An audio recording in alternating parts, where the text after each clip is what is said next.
New article adds to the growing conversation about when older drivers should hand over the keys.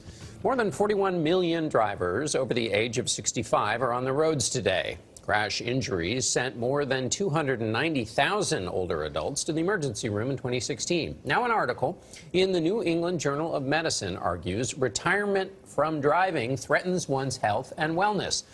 Vladimir Duthiers of our streaming network, CBS spoke to older people about the independence that driving represents. Vlad, good morning. Good morning. This is often a touchy subject, but it became an international conversation last month after Britain's 97-year-old Prince Philip caused a wreck when he was behind the wheel. He handed over his keys for good, and as we learned, that's not an easy thing to do. 86-year-old Joan Mastriani has been driving around Albany, New York since the Eisenhower administration, when she was in her early 20s.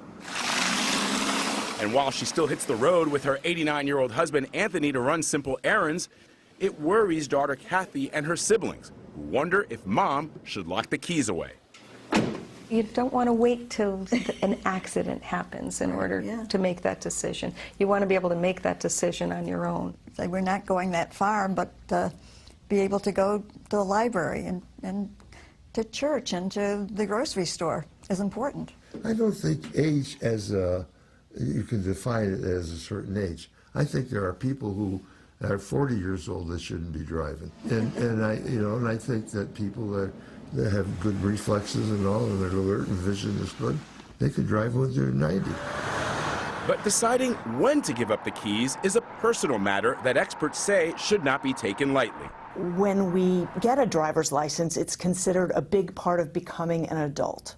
So losing your driver's license feels like the opposite of that. You cannot drive where you cannot see. At this class on Long Island, New York, managing your space when you stop. Senior citizens like Lois and Murray Schnipper are brushing up on their skills. You've heard the criticism that some people have of seniors driving past a certain age. What's your reaction when you hear criticism like that?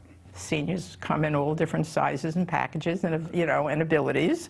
But I don't think we are being trained individually to recognize when we should not be driving. There are factors that... The educational course gives them a refresher on the rules of the road, like stopping for 3 seconds, checking your shoulder, and keeping their eyes on the road. We sort of warn each other about certain things now. Like I say, Lois, you shouldn't be talking with your hands when you're driving, something like that, or little things like that. There has always been in this country a romantic notion of driving, the open road, and the freedom that it represents. Could taking away the keys of someone who's older be, in a way, detrimental to the health of some older people? It's absolutely detrimental, and that's proven. So it decreases people's ability to get to work, to have fulfilling social lives. Older adults who are socially isolated have huge health risks. It's basically akin to smoking 15 cigarettes a day. The Mastrianis don't want to give up driving just yet, but have a backup plan for when they put the car in park for good. When you want to do something, you get in the car and go. So, but we have Uber around here and all. If we have to ultimately do that. When I don't feel safe, I guess I'll stop. When it's time to talk to a loved one about possibly giving up their keys, here are a few tips.